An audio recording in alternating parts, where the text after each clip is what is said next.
I'm pleased to introduce our guest speaker, Andrew Lo, the Charles E. and Susan T. Harris Professor and the Director of MIT Laboratory of Financial Engineering. Andrew's research is focusing on the fundamental aspect of investment and financial markets, including measuring illiquidity risk in hedge fund returns, the growth systemic risk in the hedge fund industry, evolutionary and neurobiological models of individual risk preferences, and the financial market dynamics, and most recently, new approaches to the financing biomedical innovation. He has published numerous articles and books and serves in the advisory role for the number of academic and the governmental organizations. And more than that, he's a genius to explain the core purpose of financial engineering to amateur like me. And some people might remember that, he did the mystery box auction last time in our reunion. I was the winner, and I felt that I could understand some parts of the core purpose of financial engineering. So join me in welcoming Professor Andrew Lo.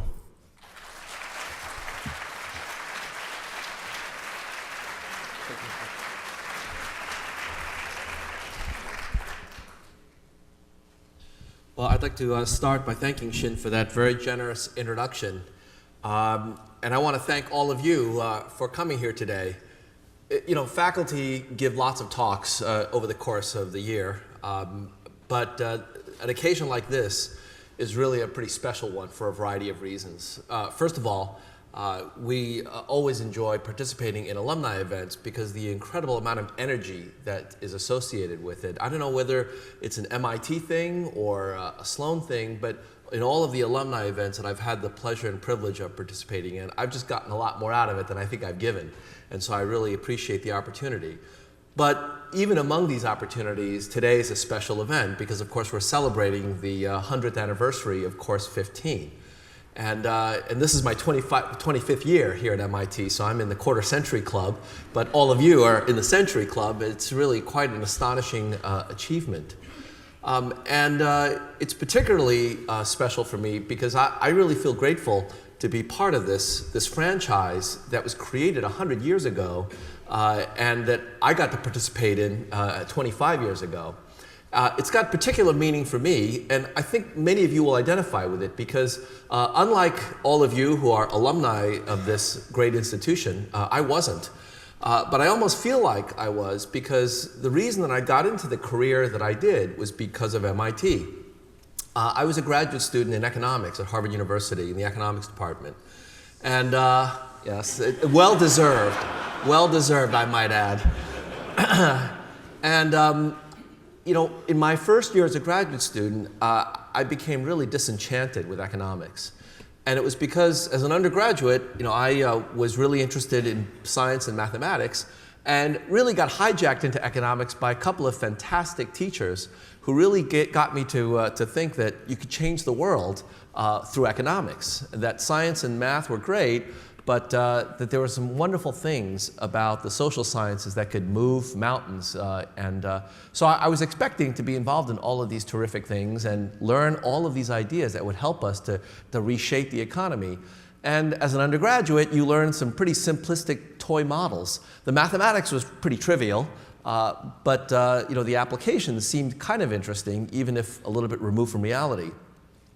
And it wasn't until I got to graduate school that I realized that these toy models were actually the models that economists used to do their thing, and it was really disappointing.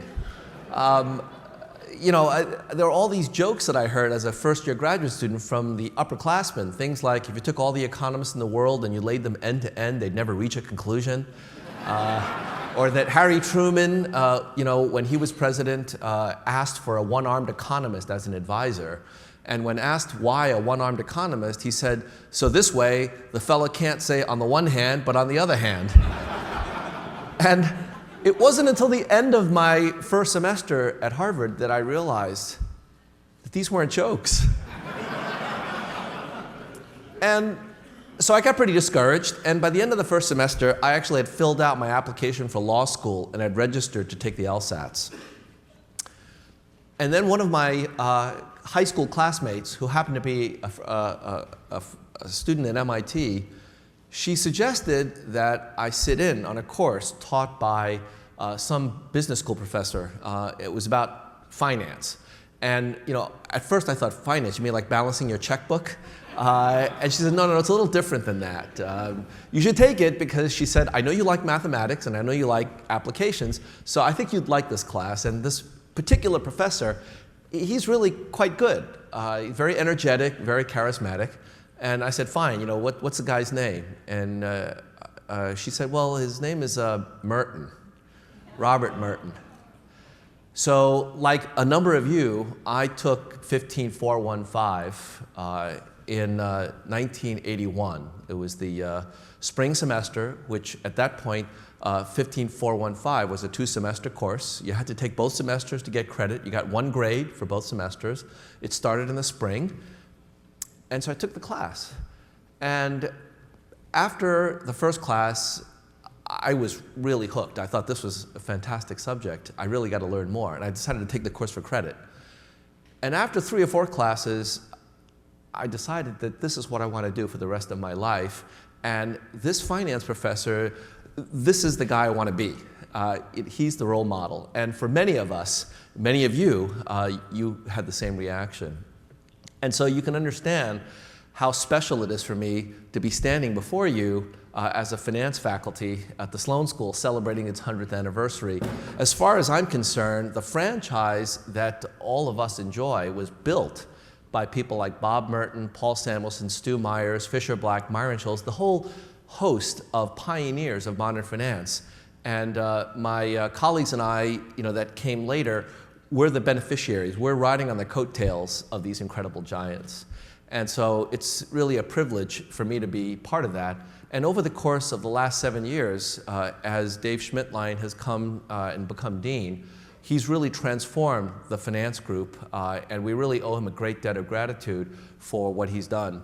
The fact that we've got more faculty now than ever in the history of the finance group, the fact that Bob Merton has come back to MIT, the fact that we have all of the incredible junior and senior faculty that we do in the many programs is really a testament to Dave's leadership. So I stand before all of you both awed and humbled by this opportunity.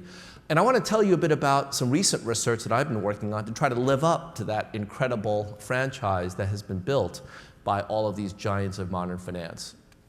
It has to do with a subject that actually I know very little about. And after a while, as a tenured faculty member, you sort of get used to that. You get used to not knowing a lot about what you start working out on because that's sort of the fun of research. It's not much fun if you already know the answer to what you're investigating. So I got interested in the field of biomedicine really for personal reasons.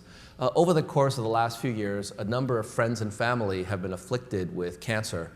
And so in dealing with their situation, I started learning more, not just about their situation and disease, but also a little bit about cancer drugs, cancer therapeutic development, and how the biotech and pharma industries work. And during the course of that investigation, a rather strange paradox began to emerge, a paradox that I'm actually still struggling with. So I'm going to ask all of you to maybe help me with that over the course of the next hour or so. I'm actually going to try to keep my presentation somewhat on the shorter side. I know we have an hour and a half, and by the way, I think it's cruel and unusual to keep all of you here in such a beautiful Saturday afternoon in a windowless room for an hour and a half. But I think this is sort of the distinction between an MIT alumni event and an other school's event. Only at MIT would you prefer to be in here rather than outside. So I thank you again for coming here.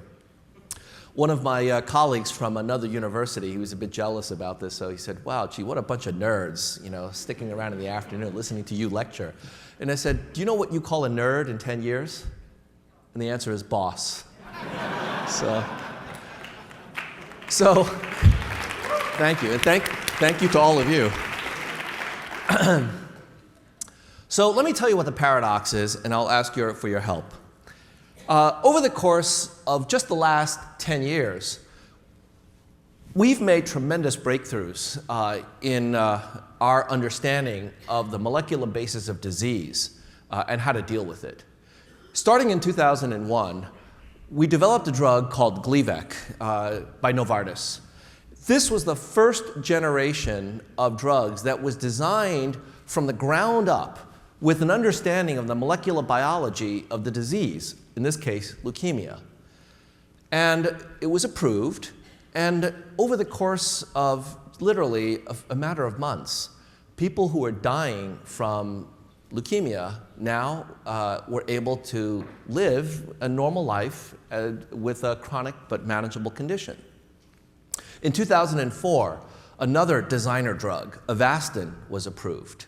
In 2006, yet another drug along the same line, Sutent, was approved. In 2008, the first cancer genome, leukemia, was sequenced by researchers at Washington University Genome Institute. And over the last couple of years, there have been more and more stories about individuals who had disease that we had no idea how to deal with. But thanks to the miracle of modern biomedicine, not just medicine, but the research that led up to it, things like high-throughput screening and genetic sequencing, all of the tools of the trade have actually led to just life-saving technologies. One of the most incredible things, though, is something that I just want to share with you over the course that happened just this last week. So the New York Times published an article just a few days ago that you may have seen about a young boy, Joshua Osborne, 14 years old, who was at death's door just recently.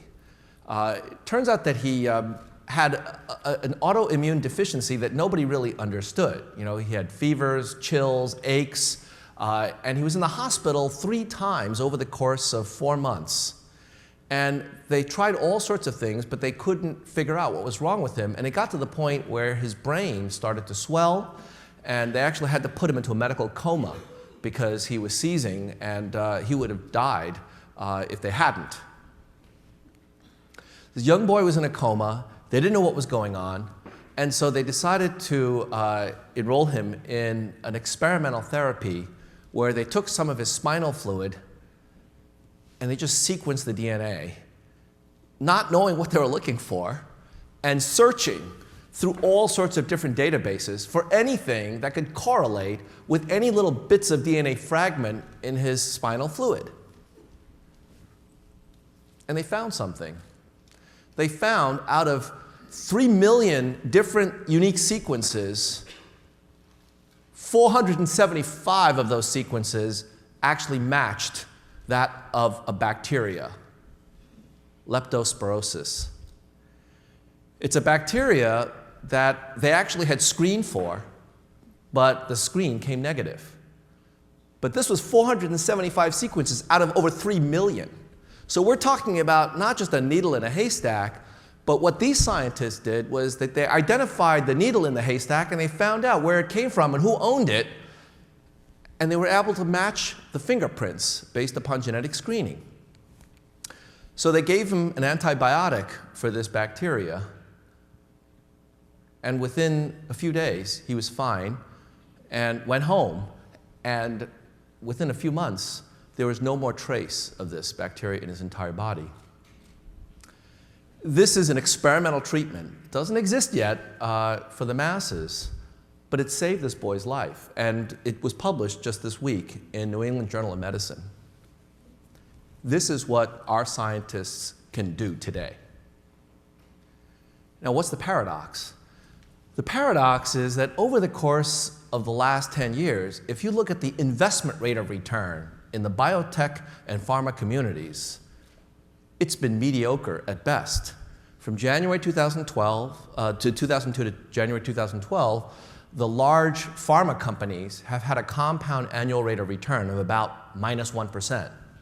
And if you look at the biotech IRR average during this period, it's about the same, -1%. In fact, the last really good year for biotech was 2000. And since that time, year after year after year, biotech has actually had more and more problems, less and less of a rate of return. Now, over the last year, it looks like it's coming back to life, but over the course of the last month or so, it looks like that biotech bubble, the small bubble, may have burst. And not surprisingly, what that means is that public and private funding is declining in the wake of these disappointing economic rates of return. So let me give you an example. Let's talk about public funding, National Institutes of Health. That's a big part of the biopharma landscape. You can see that in real terms, even without the austerity measures, in real terms, the value of NIH funding is coming down because it's getting more and more expensive to engage in this kind of research. But if you look at where the funding would have gone before the austerity measures kicked in, we are at a huge, huge funding gap from where things have been. And to give you one sense of just how urgent this problem is, I spoke to a very well-regarded junior faculty member at Stanford Medical School working on cancer research. He's one of the hot young stars in the field, and the NCI, the National Cancer Institute, has gotten involved in all sorts of important initiatives.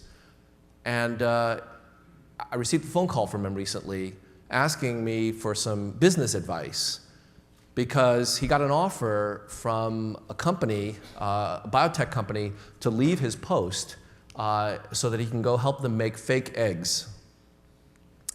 Now, I asked him, why do you want to give up your cancer research career? You're doing so many important things for your patients and for the rest of us. And he said, well, I don't want to. But over the last 3 years, he said, I've applied for 45 grants, and I've got none, 0. And this is not an unusual story among junior faculty in the field. People are leaving the field because there's just no money. Now, what about the private sector? In 2012, according to PricewaterhouseCoopers, we had the smallest number of biotech startups since 1995. And here's that biotech bubble bursting that I was mentioning. And if you look at the venture capital community, in 2008, in the life sciences in the US, we had 200 venture capital firms. As of 2012, that number's gone down to 136. Money is leaving the space. Why? Why is it the case that, on the one hand, we seem to be on the verge of all of these incredible breakthroughs in all kinds of therapeutics, while at the same time, we're pulling money out, seemingly at the worst possible moment? And so I have a conjecture that I'd like to run by you and get your feedback on. My conjecture is that it has to do with increasing risk and uncertainty. And it has to do with the fact that the drug development process has become a lot more complex. Now, I'm an outsider to the field, so a number of you, I suspect, are industry insiders, so please feel free to correct me if I'm wrong. My view of the drug development process used to be that, well, it's a marathon. It takes a long time, right? To take something from the laboratory all the way into the clinic is a multi-phase process. You've got to go through FDA approval, lots of tests, make sure it's safe for humans, make sure it's effective, and so on. And so a typical drug development process may take something on the order of 10 or 15 years. So it's like a marathon. And we know something about marathons here in Boston. People do them all the time. And they win. Sorry, I read a book on how to make PowerPoint more effective recently, so I have to put some sound effects in there. Thank you. But after reading more about some of the challenges that the industry is facing, I've actually now come to the conclusion that I had it wrong. It's not a marathon. A marathon is one person taking the race from beginning to end. But in fact, it's different parties involved along the way. Academics may start the process by doing basic research, and then they hand it off to entrepreneurs who work with venture capitalists, and then they hand it off to more seasoned industry veterans, and at some point, drug companies, pharma companies come involved, the FDA is involved. So really, it's actually a relay race, right? You start with the baton, and you run for part of it, and you pass the baton to somebody else, and then they go on, and it works just fine.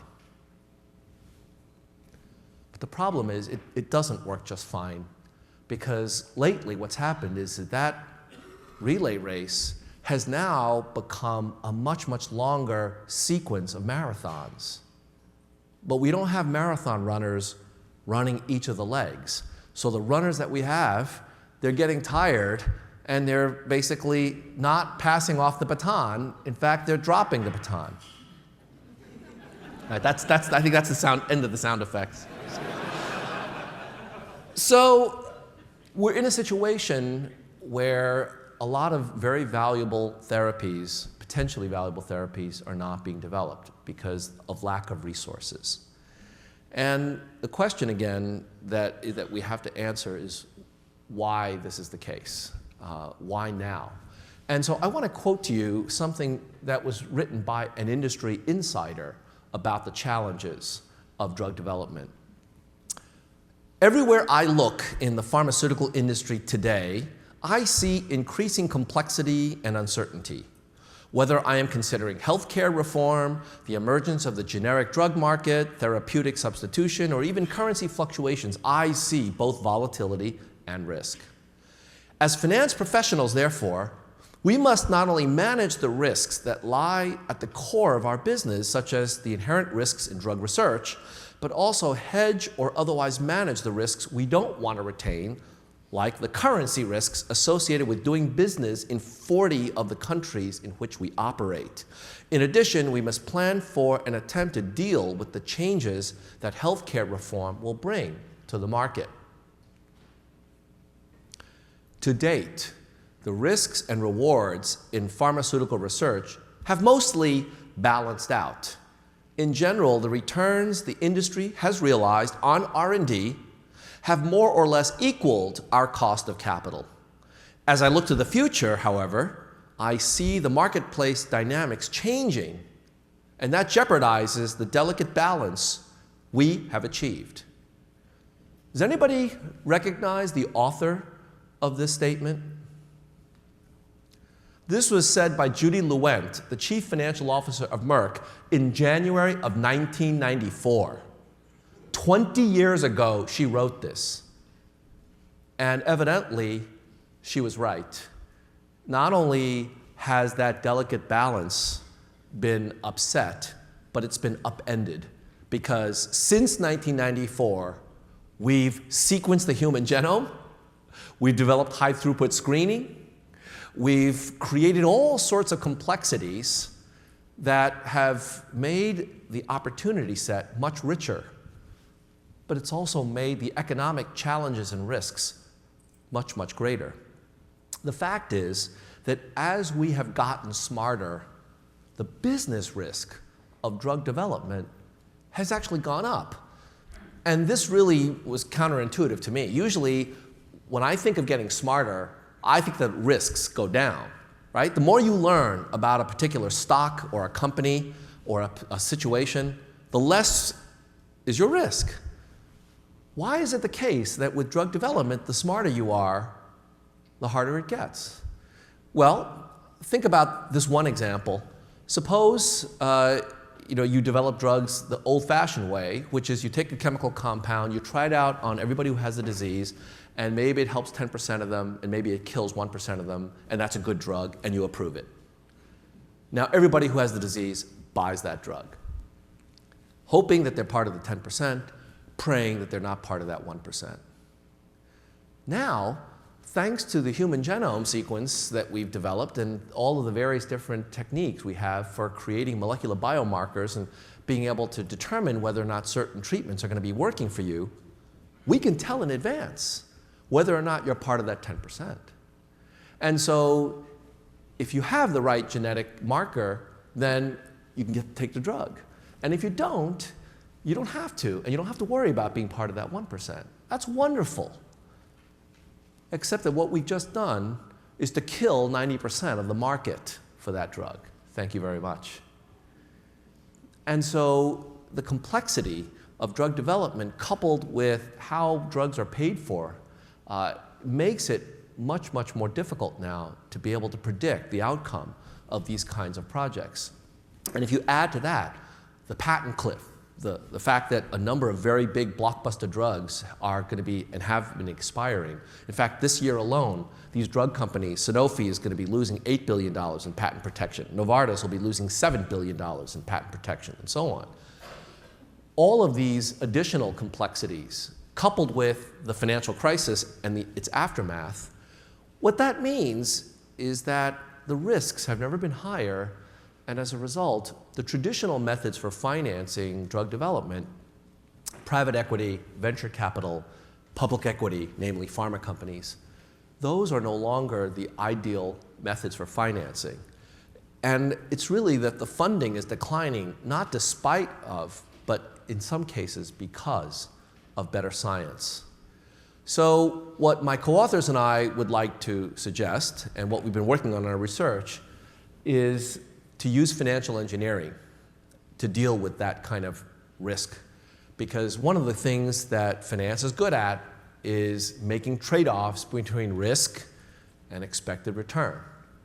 So can we use things like portfolio theory, multiple shots on goal, or securitization, long-term debt, tranching, credit guarantees, all the tricks of the financial trade to be able to reduce the risks of drug development? Would that change some of the funding challenges that our colleagues in science and medicine are struggling with?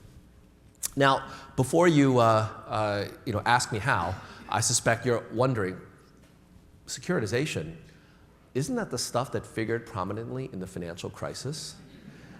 And the answer is, yes, it was.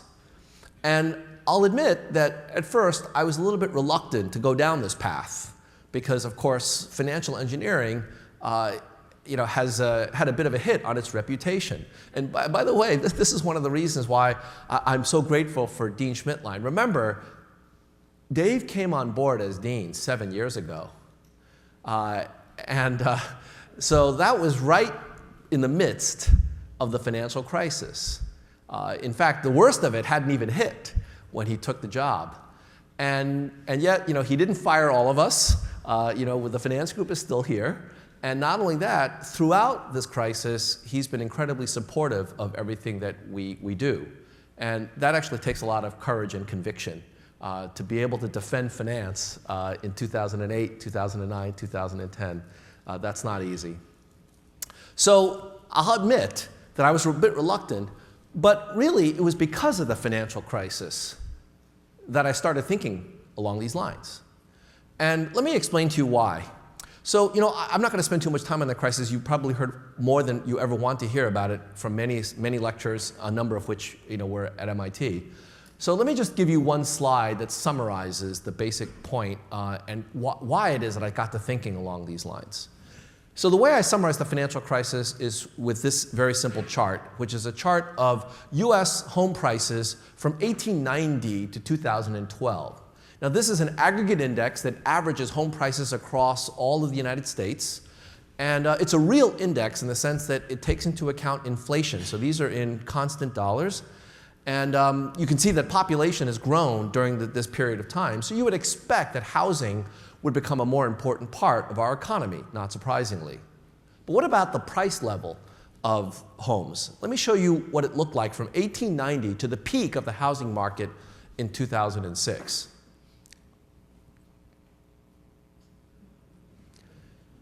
Now, can anybody see anything unusual about this graph? You don't need a lot of big data analytics to tell that the last 10 years, from 1996 to 2006, something really strange happened. Within a period of about 10 years, we nearly doubled the value of US residential real estate. And I suspect most of you know what I'm talking about because you lived through that period, those of you who own homes, and you were very, very happy during those 10 years. Because you could refinance your home, lower your payments, take out money, have a vacation, buy a new car, renovate your basement, and all of that with borrowed money at unprecedented low rates. Now, of course, We know that all good things must come to an end, and after 2006, it did. We went right back down. The question is, how did this happen? How, over the course of 10 years, were we able to nearly double the value of homes that stayed at a relatively stable value for the prior 6 decades? How did this happen?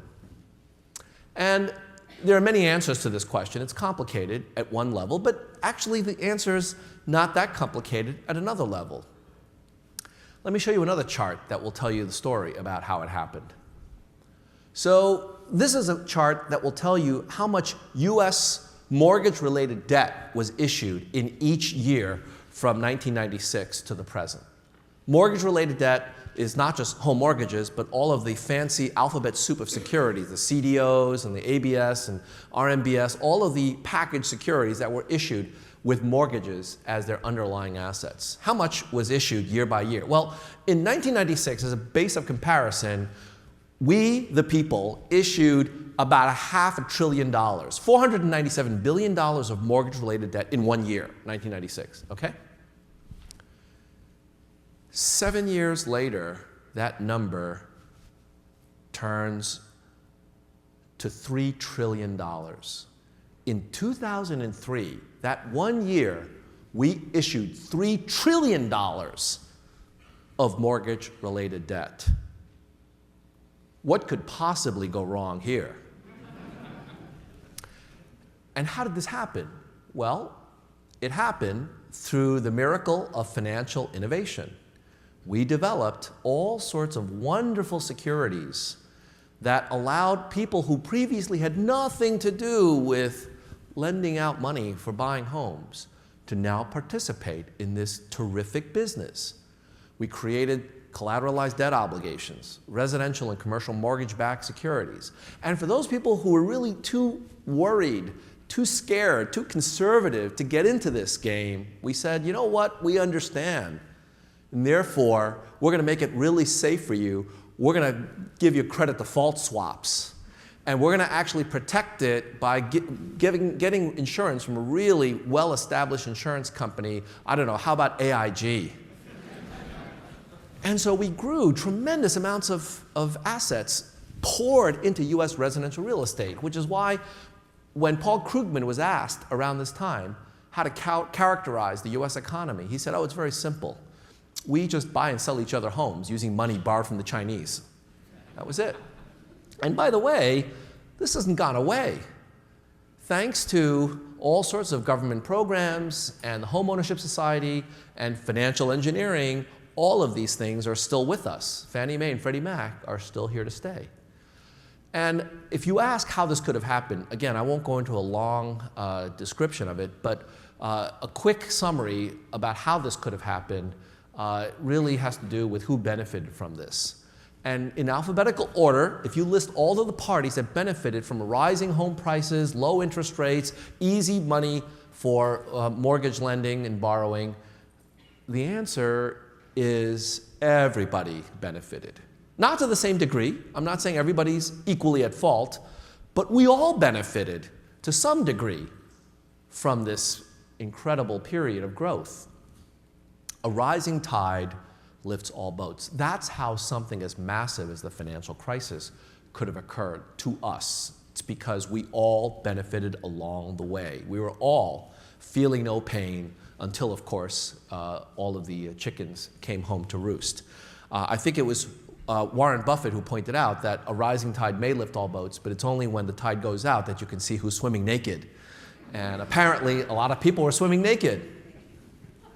But the point of this is that innovation, any kind of innovation, it requires financing. You've got to have private investment, accounting, legal regulatory structures, proper design of securities. You've got all the parts of the financial system standing ready to help support innovation of any kind.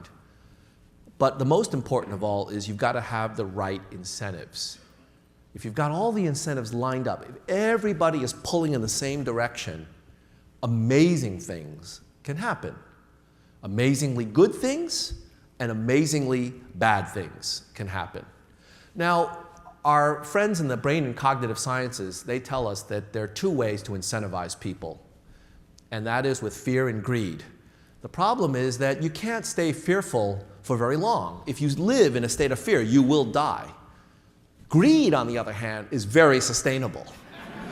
And so I want to propose a different proposition, which is that greed and altruism aren't necessarily mutually inconsistent. You can actually tap into greed for all sorts of purposes. In fact, those of you who are interested in the sustainability initiative, I would argue that greed is much more sustainable than any other kind of motive. And I want to give you an example of that.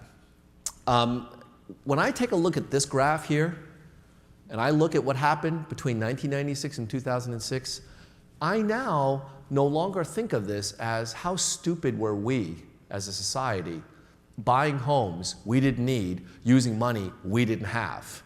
In fact, now when I look at this, I actually see this as the financial equivalent of E equal mc squared.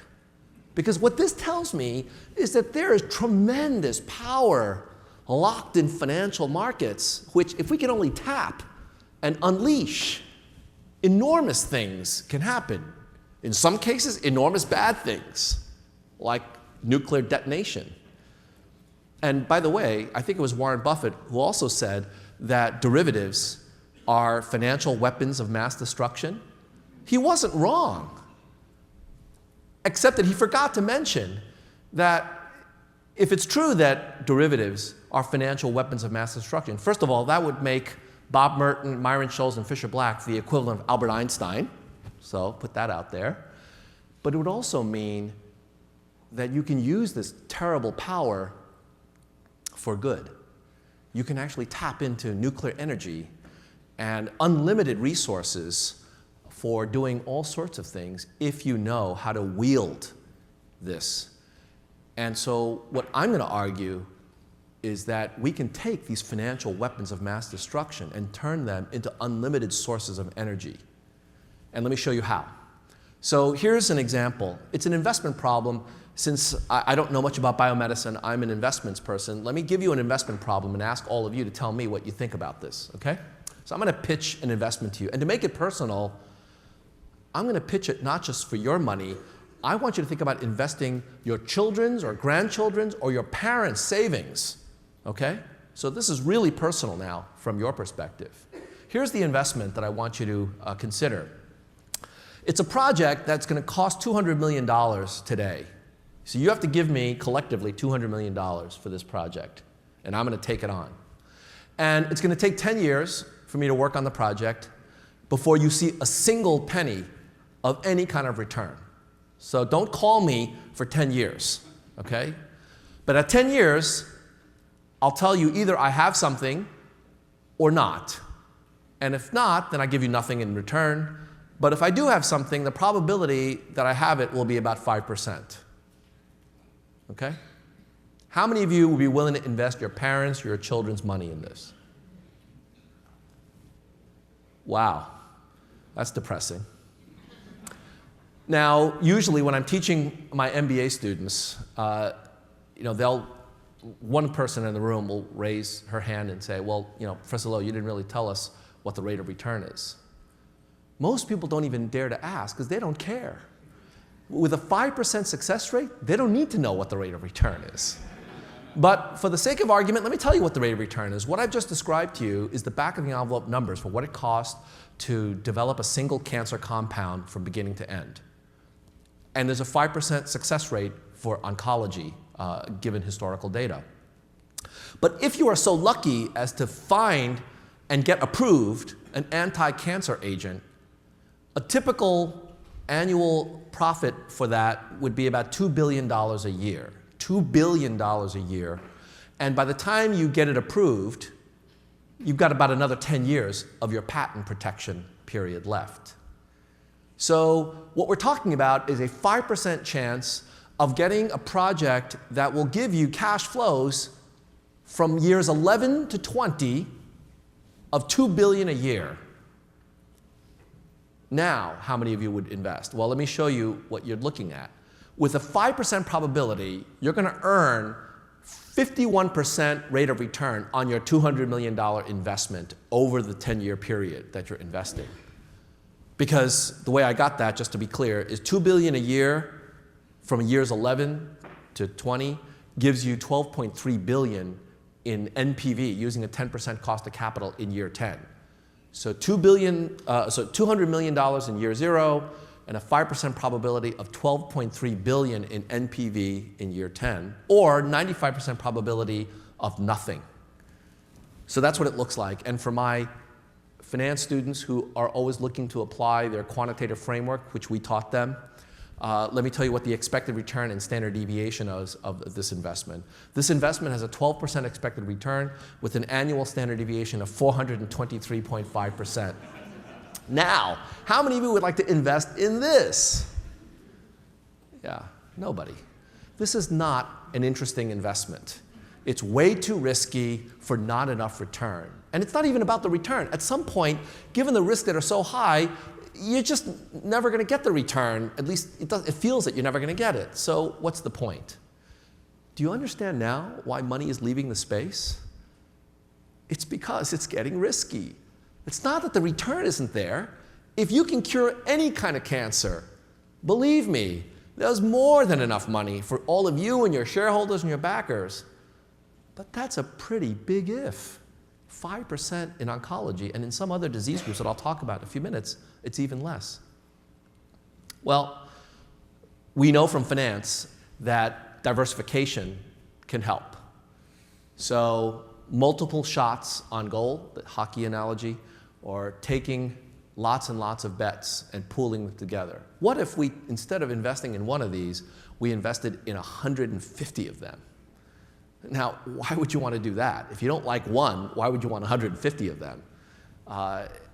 The answer, of course, is that if they are uncorrelated bets, then when you put 150 of them into a portfolio, you reduce the risk. Now, of course, that means that you need 150 times $200 million. So where are you going to get $30 billion? That's a big number. Well, remember, I'm an economist. So as an economist, I get to say, let's assume we have $30 billion. If we had $30 billion, and if these projects are uncorrelated, they're independently and identically distributed, or IID, which can be relaxed, I'll come back to that later, then it turns out that the economics are quite different, because now the standard deviation goes down to 34.6%. How many of you would invest your parents' or children's or grandchildren's money for a 12% expected return with a 35% standard deviation? Raise your hand. Okay, I've got a few more investors. But wait, it gets better. I'm going to make it better. Can we really raise $30 billion? Well, I'm going to argue we can. But it's not going to be through traditional sources. I'm not going to raise it from venture capital, private equity, or even public equity markets. I'm going to issue debt. Now, can you do that? Well, first of all, you all know, I think, that interest rates are at an incredibly low level, right? So for example, a AA-rated corporate bond, a bond that is investment grade, but it's still pretty risky. If you look at the yield on a AA-rated corporate bond over the last 5 years, it's paying now, as of Thursday close, the Merrill Lynch Bank of America AA-rated corporate bond index is yielding 2.43%. 2.43. You can borrow money. Corporations that are AA rated can borrow money at 2.43%. So what does that mean? Well, let's do the math. If I've got a portfolio of 150 IID projects, each of which has a 5% probability of success, what's the chances I'm going to have at least 2 hits? Well, we can do that. Actually, you can do that. It's a binomial probability, which means that you can calculate statistically the answer is 99.59%. There is a 99.59% probability that I'm going to have at least 2 hits out of 150. 2 successes. And if I have 2 successes, how much money will I have in year 10 of my investment horizon? Well, 2 times $12.3 billion. So that means that with 99.59% probability, I'm going to have a company that's worth $24.5 billion in year 10. And that means that I could issue debt that has a face value of up to $24.5 billion. And the probability of default on that debt is 1 minus 99.59%. In other words, it's got a default rate that's actually much, much lower than AA rated corporate debt. So the rating actually makes sense.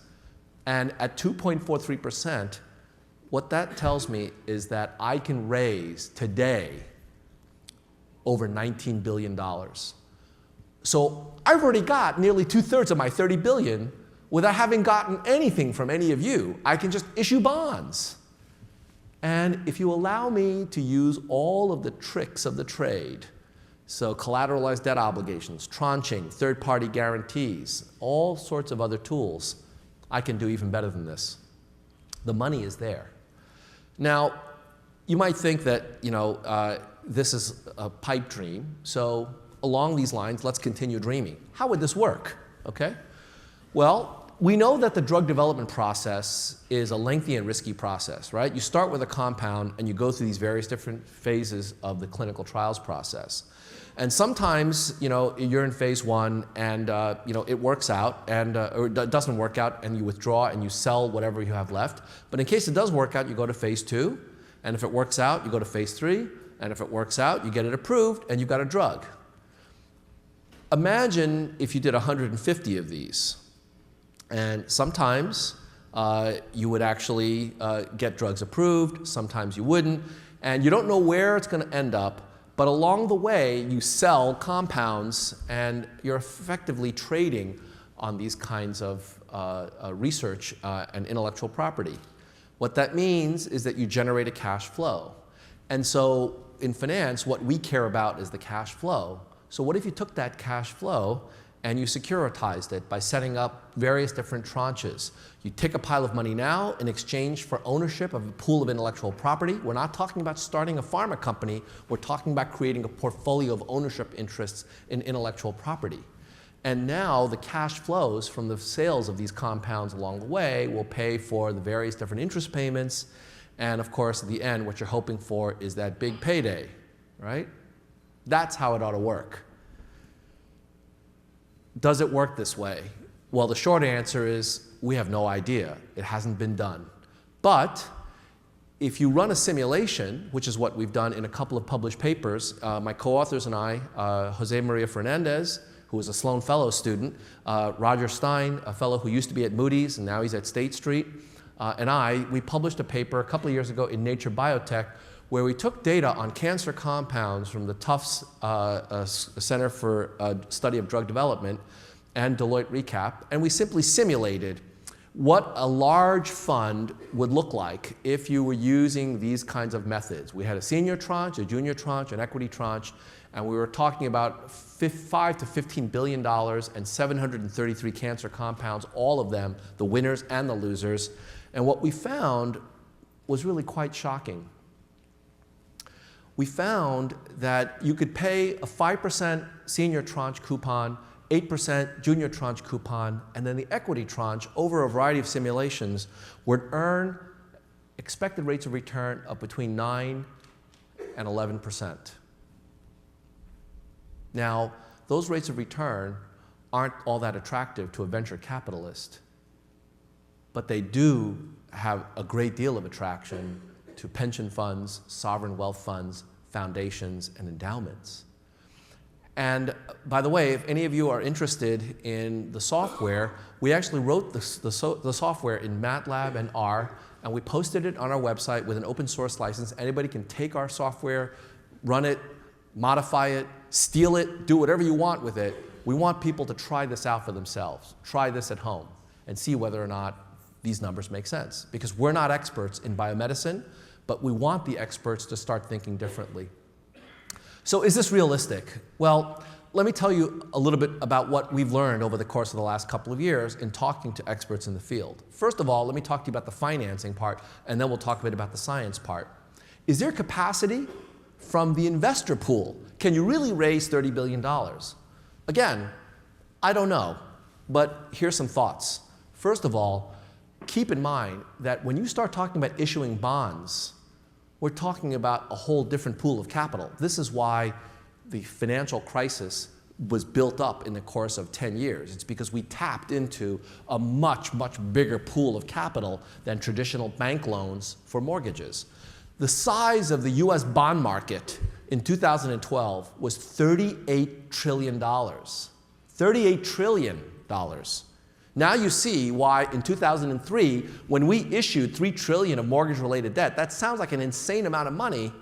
That's not nearly the large part of the bond market. Mutual funds, $13 trillion. Money market funds, $2.7 trillion. The single Norwegian sovereign wealth fund, $683 billion. The California Public Employee Retirement System has $237 billion. And by the way, CalPERS as a public fund, they're not looking for double or triple digit returns.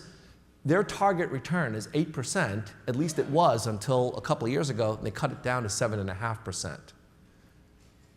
These are the sources of capital that you can tap into with a big enough portfolio where you've brought down the risk sufficiently thanks to diversification. Now, you might think that the securitization effort has really, been dealt a death blow with the financial crisis. But you might be surprised to learn that as of last year, JP Morgan was asked to issue synthetic CDOs by their clients. JP Morgan wasn't pushing this out to their clients. Their clients demanded that they offer these securities because they wanted additional yield. Interest rates are so low that investors out there are desperately trying to get a little bit of extra yield if they can. Now, compare this to what's going on in venture capital. In 2012, does anybody know what the size of the entire US VC industry was? If you took all of the assets across all of the different areas of venture capital, how much money would you get when you pull it all together? I was shocked when I heard this number. I would have thought, I don't know, $500 billion, $750 billion, $199 billion. That's it. And of that $199 billion, how much do you think was devoted to life sciences? Half? Quarter? 4.1 billion. 4.1 billion. So if you need 30 billion for cancer, you are out of luck. You're not going to get it from the VCs. That's not what VC was designed to do. The challenges of drug discovery cannot be met with VC alone. It's just too big a challenge. And by the way, the entire VC industry was actually a lot larger 10 years ago. VC in general is shrinking, but where it shrunk the most is in biotech. So I want to argue that we actually can raise the money. And I can't prove it to you unless we do it, but I want to make the following argument and then let you prove it to yourselves. With some imagination, I think we can do this. So let me ask you for your help in the imagining. Imagine we create a cure for cancer fund. Now, I know that the term cure for cancer is a very, very controversial one. Many doctors refuse to use the word cure. Why? Because cancer is not a simple disease. It's not even one disease, it's more like 200, and it's a very complex set of biological phenomenon. David Agus, the well-known cancer specialist and USC doctor and best-selling author, he says that the word cancer, it shouldn't be a noun. It should be a verb. You're cancering, because it's your body that's actually at the heart of cancer. It's very, very difficult to deal with it because it's not a foreign object, it's you. But let's, for the sake of argument, say that we are going to use that controversial term, a cure for cancer fund. And we're going to try to raise $30 billion for it. Can we do that? Well, imagine if we created an incredible advisory board of experts, people on the biomedical side like George Dimitri, Eric Lander, Bob Langer, Mark Levin, Frank McCormick, Larry Norton, Phil Sharp. And on the business side, people like Warren Buffett, Bill Gates, Jacob Goldfield, Bob Merton, Jim Simons, George Soros, and Bill Sharp. I mean, these are incredible names in both their respective fields. So imagine if we put them together. Now, how are you going to get them to participate? Well, it's hard. The folks in blue, they have no idea who I am, so if I called them up, I seriously doubt they would return my phone calls. The folks in green, most of them do know who I am, which is why if I call them, I know that they won't return my phone calls. But if you raise $30 billion, I promise you every single one of these folks will return your phone call. Not because of the money.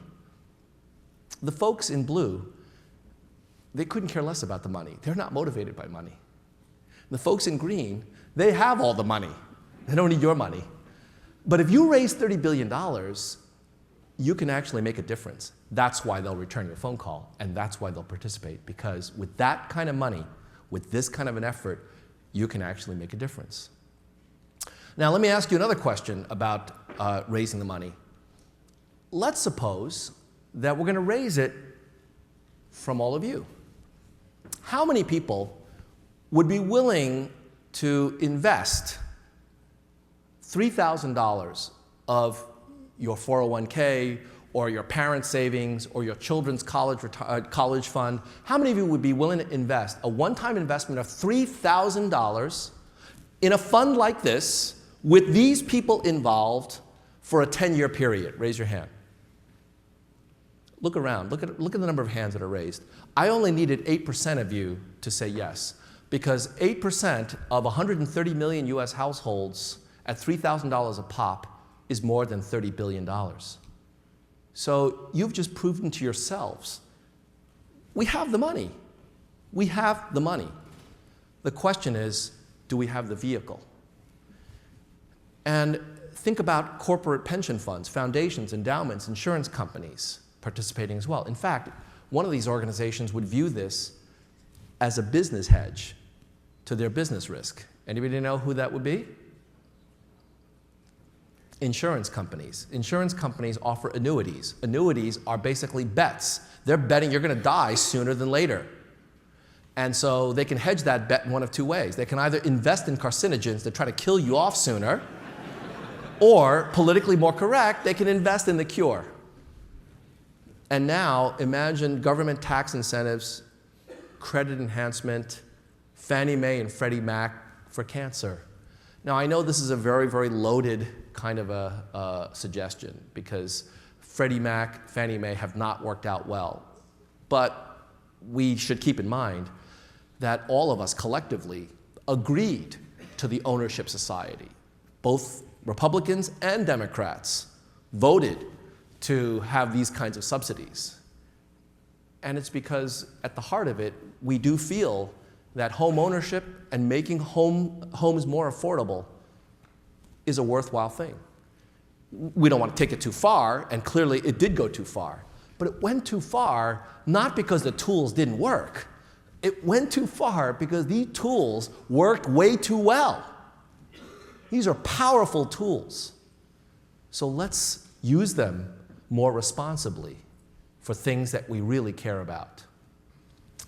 Now, let me start wrapping up and providing a little bit more of the science into this, and then I'm going to try to leave a lot of time for Q&A, because I'm sure that'll be the most informative part of the presentation.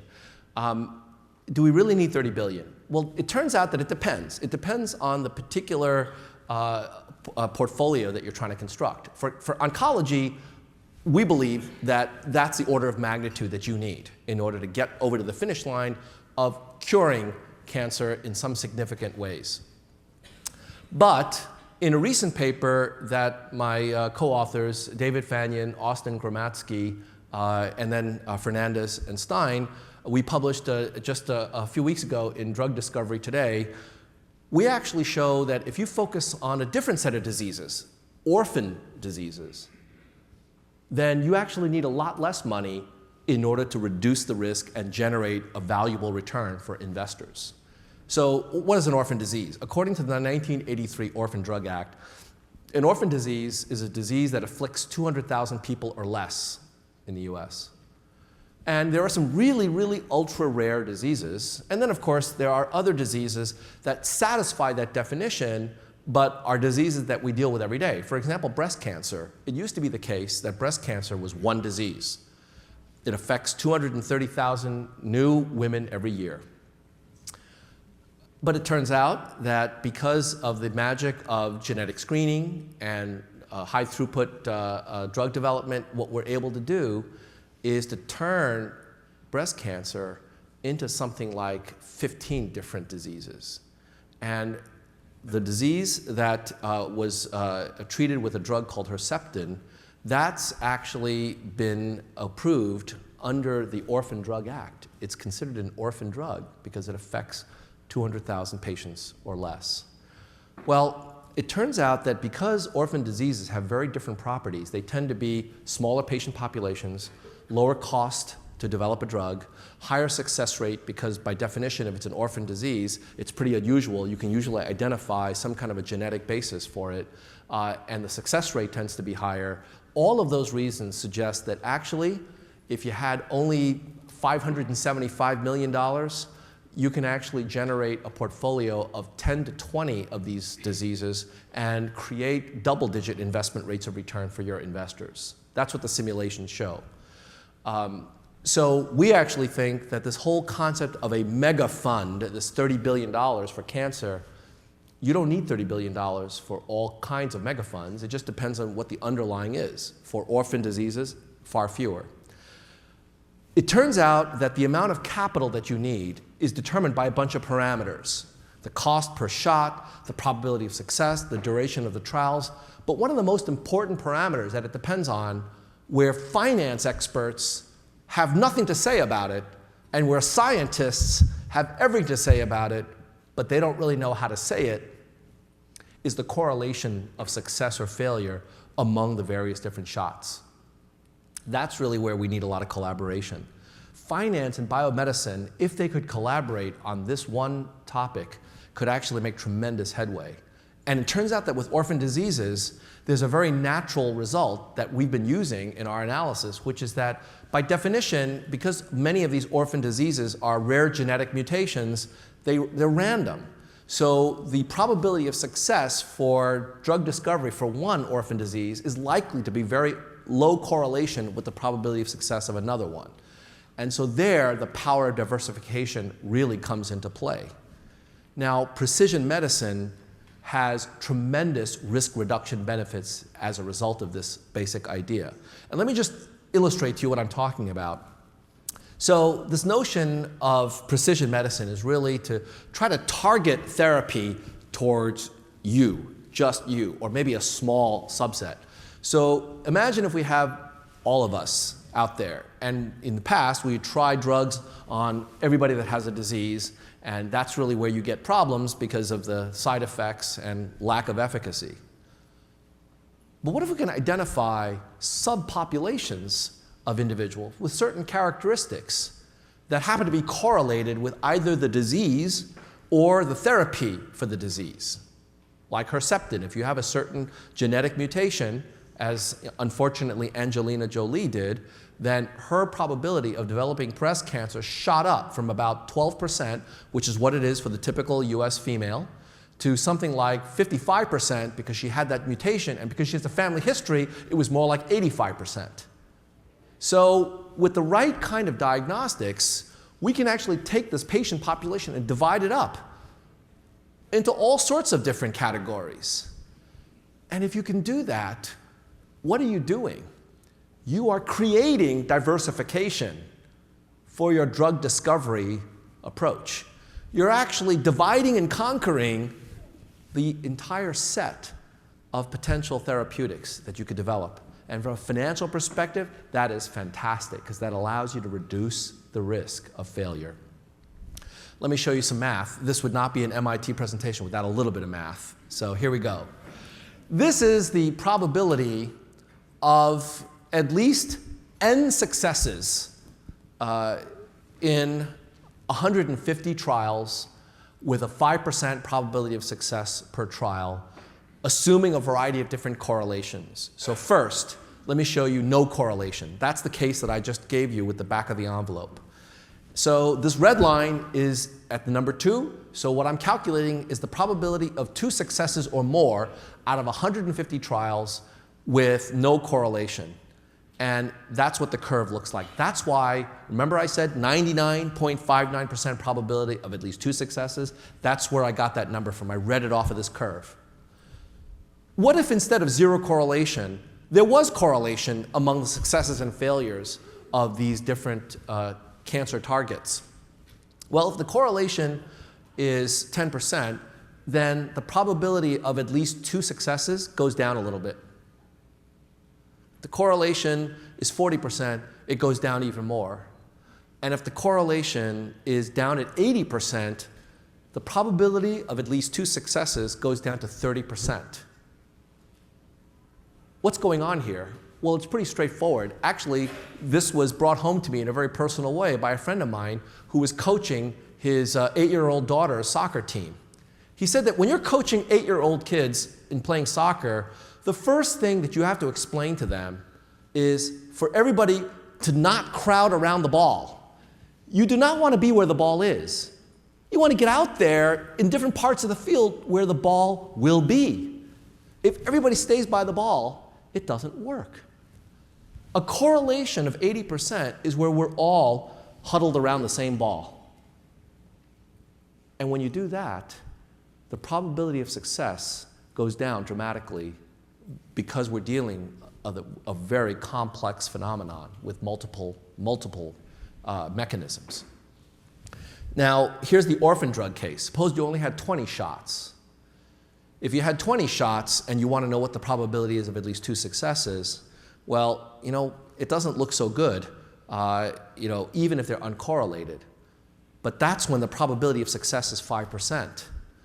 If the probability of success is 10% or 15% or 20%, as it is with many orphan diseases, even with this 20-shot program, you can get something that looks very attractive. So the last example that I'm going to give, and then I'm going to start wrapping up, is that I gave you 2 examples, cancer and rare diseases, both of which look like they have very interesting propositions for different amounts of money. Let me now give you the bad news, Alzheimer's. For Alzheimer's, $30 billion is not nearly enough. It turns out that for Alzheimer's, actually, if you really want to make a dent in our lifetimes, meaning the next, say, 20 years, you're talking about $100 billion. And the problem is, you're not going to get the $100 billion. And I'll tell you why, for 2 reasons. One, the parameters that we're talking, and by the way, this is research that's co-authored with Jana Cummings, Carol Ho at Genentech, and Ken Kosick at UC Santa Barbara. Both Carol and Ken are Alzheimer's researchers. And the paper will be forthcoming on June 18th. It's going to be released in Science Translational Medicine.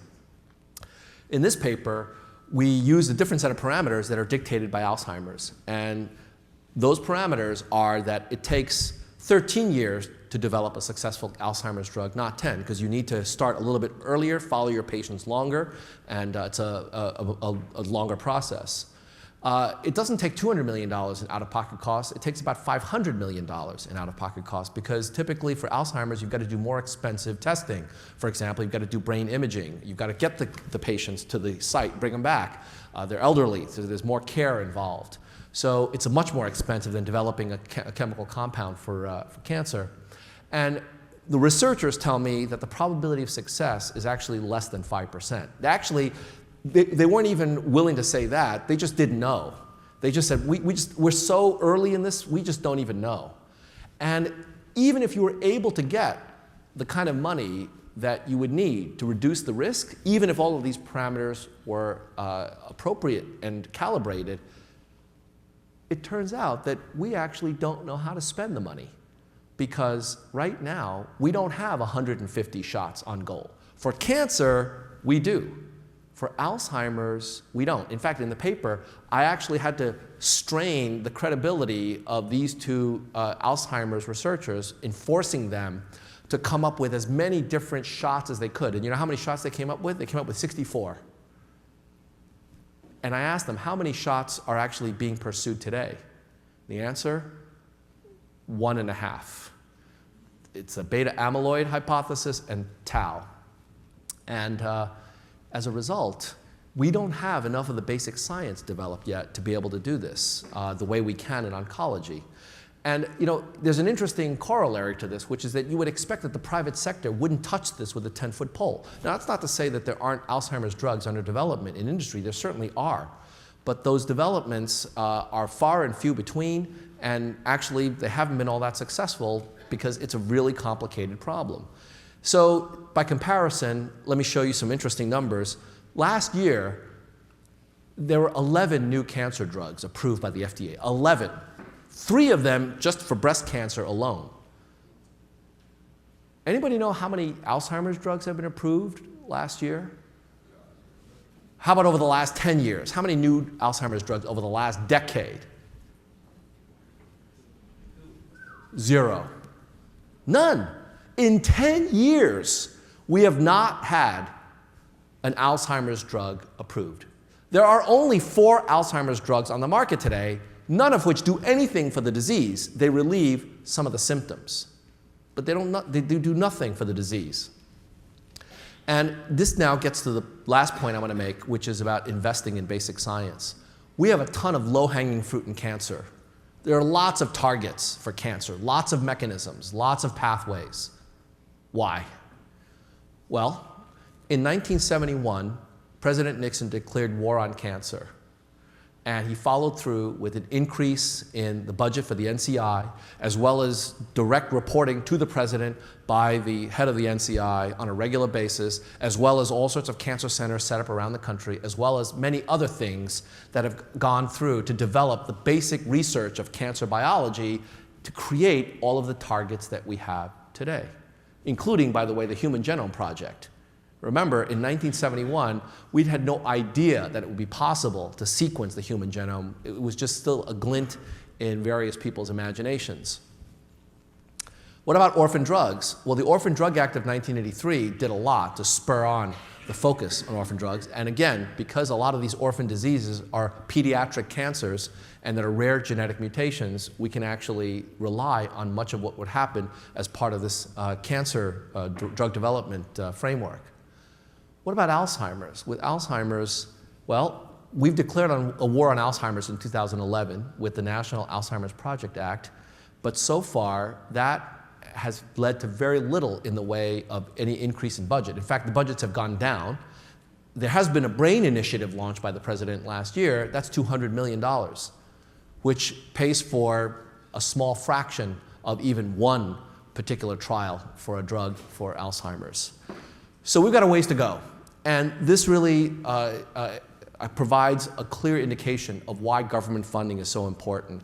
There are certain situations where government is absolutely critical, particularly when you're talking about things that have no obvious economic rate of return, where you can't quantify the return, the horizon's too long, the costs are too large, the probability of success is either too low or just simply unknown, and yet where the social impact is huge.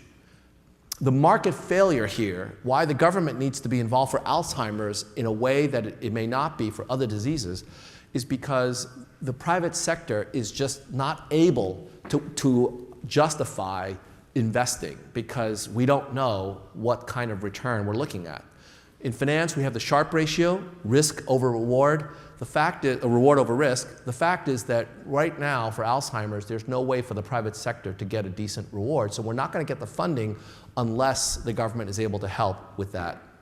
And that's one of the reasons why it is important to maintain that kind of a research effort, even though it seems that times are tough. So, next steps. Let me wrap up by saying that there are many challenges ahead, and I'm certainly no expert, so I can't respond to these challenges, but the hope is that we can get the experts, maybe some of you, interested in figuring out how we do this. There is no one single person in the world that is smart enough to figure all of this stuff out. That's sort of the nature of modern day challenges, isn't it? Like climate change, the energy crisis, flu pandemics. One person can't solve the problem. All of us have to work together, and finance plays a critical role in helping us to align our collective incentives. So what we're doing is trying to expose stakeholder groups to the various different tools of financial analysis, just to argue that the money can be there if you structure it in the right way, and to help them think through those analytics, but ultimately to leave it to them to be able to take these ideas and implement it. So, we had a conference last year on cancer and cancer funding in June. We're doing it again this coming year in October. It's an invitation-only conference, but if you think you ought to be there and can add to the conversation, please email me or my assistant, Jana Cummings, and we'll make sure that you get an invitation to participate. We're really excited about that. You can take a look at last year's program on our website, cancerx.mit.edu.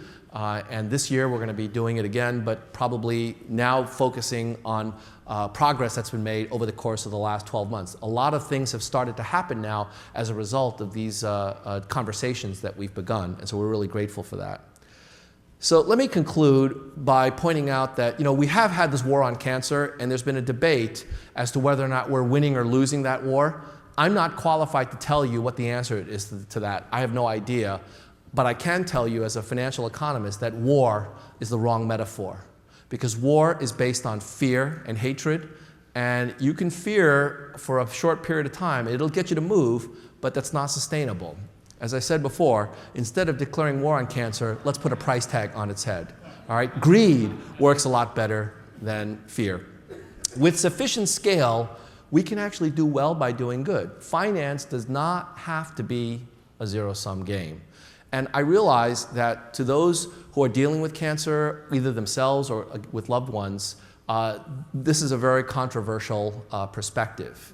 Because when you're talking about cancer, you're talking about life and death issues. And in the same breath, to talk about investment rates of return is frankly offensive and obscene. And I know this, my mother died of cancer, so I understand this personally. But if we don't do that, if we don't get over these feelings, we're never going to be able to get the money we need in order to deal with this. There are lots of generous people in the world, and the philanthropists make a very important impact in this area. But it's just not enough. Given the size of the challenge, it's not enough. When I talked to a biomedical expert here in town after I discovered my mother had cancer and I asked to meet with them, they were very gracious about it. They met with me, their chief scientific officer and their chief financial officer. It was about an experimental treatment for non-small cell lung cancer, well, what my mother had.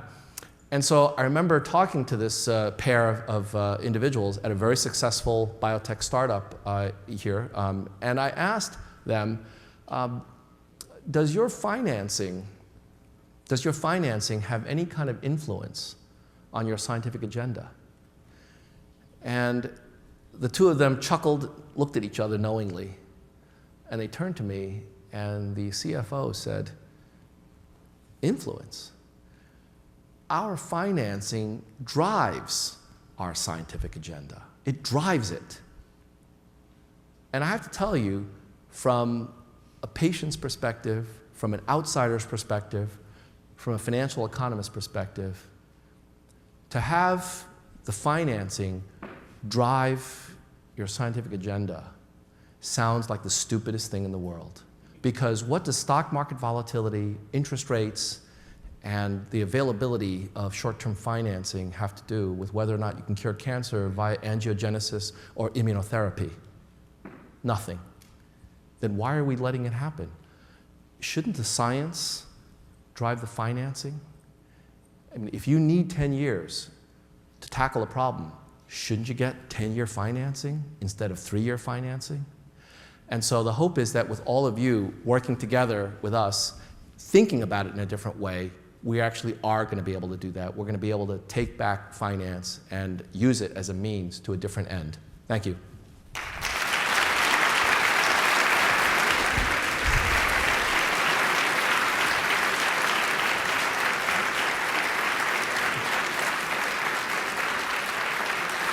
Thank you. Do you have time for a few more questions? I think, yeah. Maybe can you wait for the microphone? This gentleman over here. As you're talking, particularly the last point you were making, I was thinking maybe we're putting the wrong thing on the scale. You're talking about investment in dollars. How much is the life of your mother or your daughter worth if that was the other side of the scale? Right. Why don't we think of this as a moral issue that has to be taken care of? We're willing to spend hundreds of $billions to keep terrorists out of this country. And I think disease, Alzheimer's in particular, is a much more serious threat than any terrorists. Why don't we wise up to that? I think we should. I absolutely agree with you 100%. In fact, to follow your point about Alzheimer's, this year we will have spent, Medicare and Medicaid alone, we will have spent $150 billion treating Alzheimer's. Treating it. The direct cost of Medicare and Medicaid. This doesn't include all the home care that we have to provide on top of that.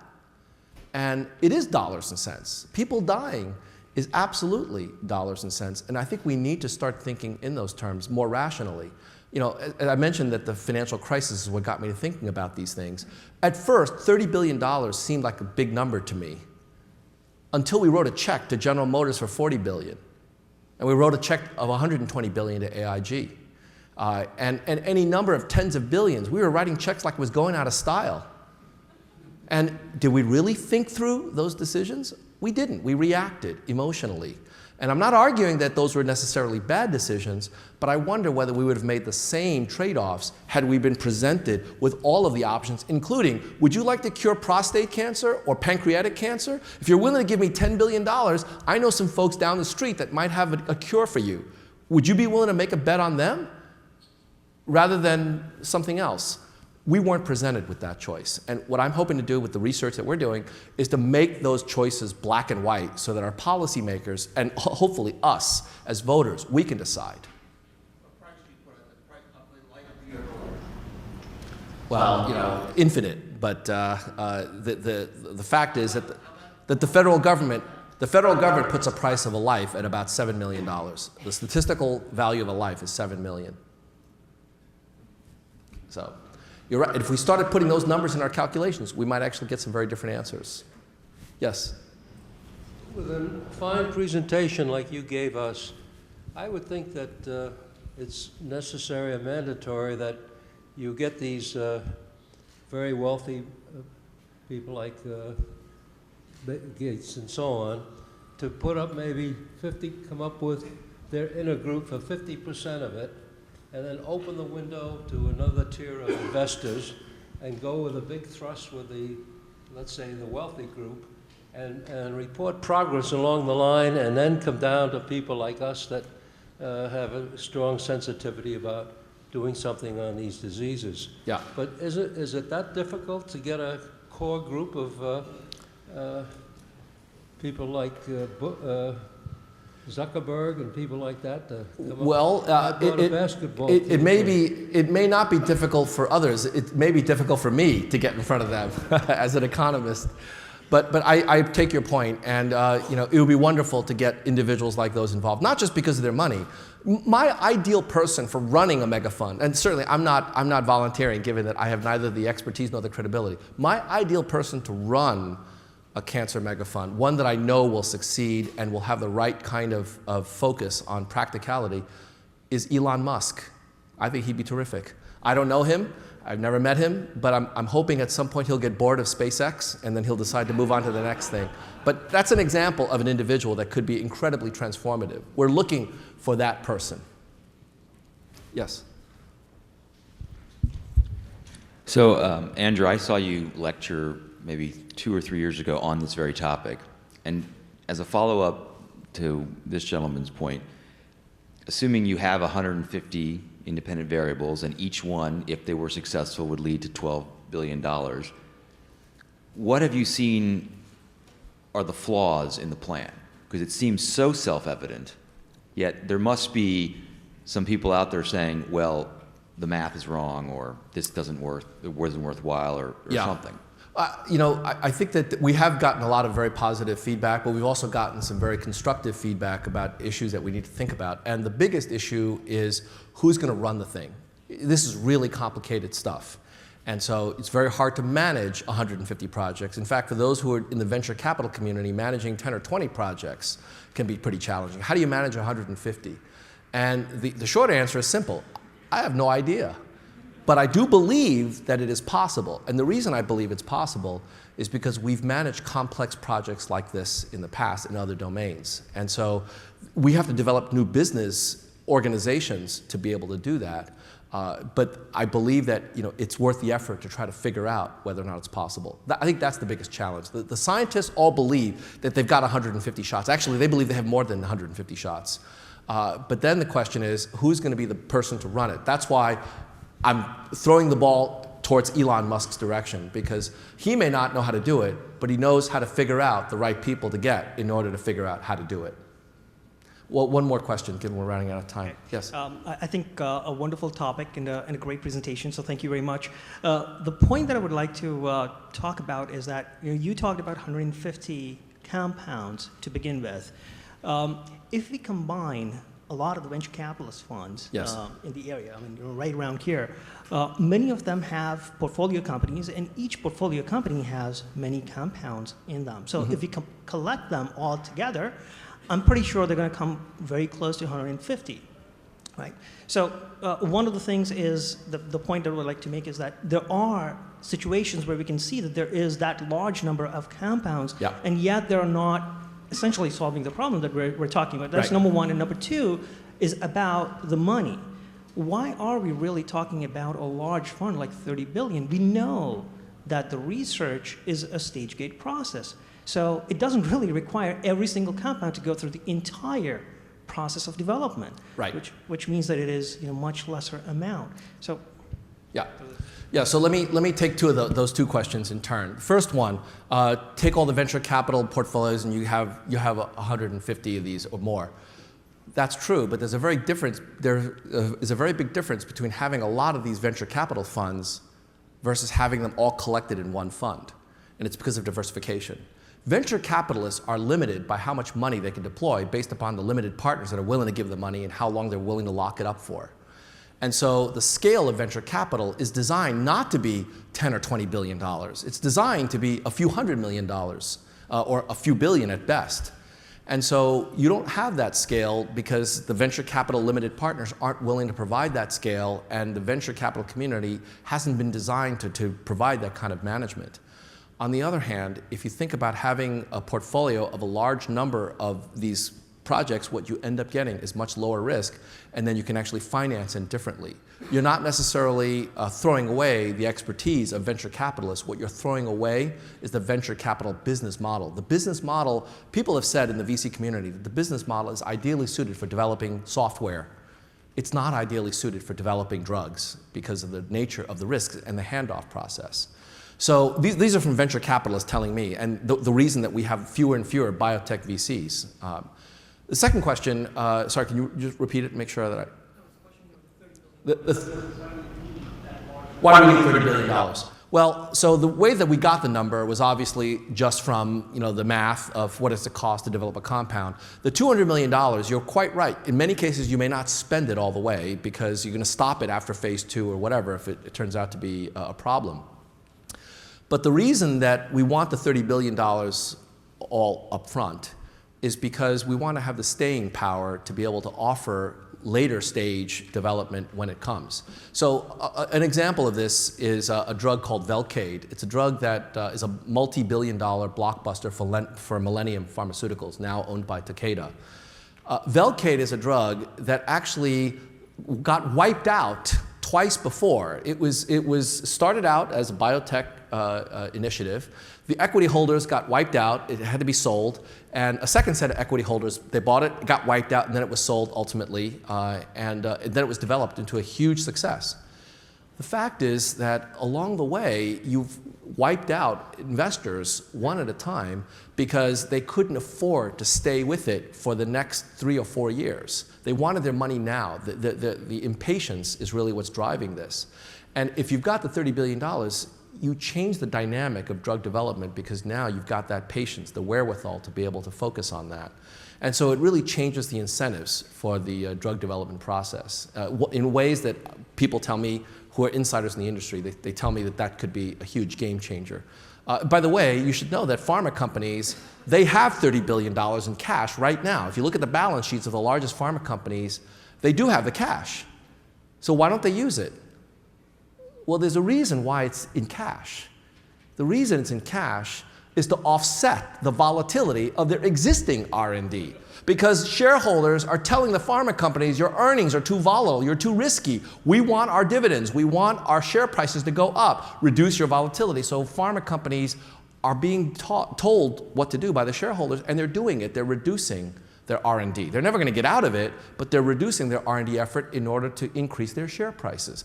That $30 billion that they've got in their balance sheets, that gets spent after a biotech company passes phase 2B, and then they'll acquire that company, or after they run out of cash, they'll acquire that company. They will not do early stage translation as much as they could or that we would like them to. That's the so-called valley of death that this portfolio problem will actually solve. Okay, thank you very much.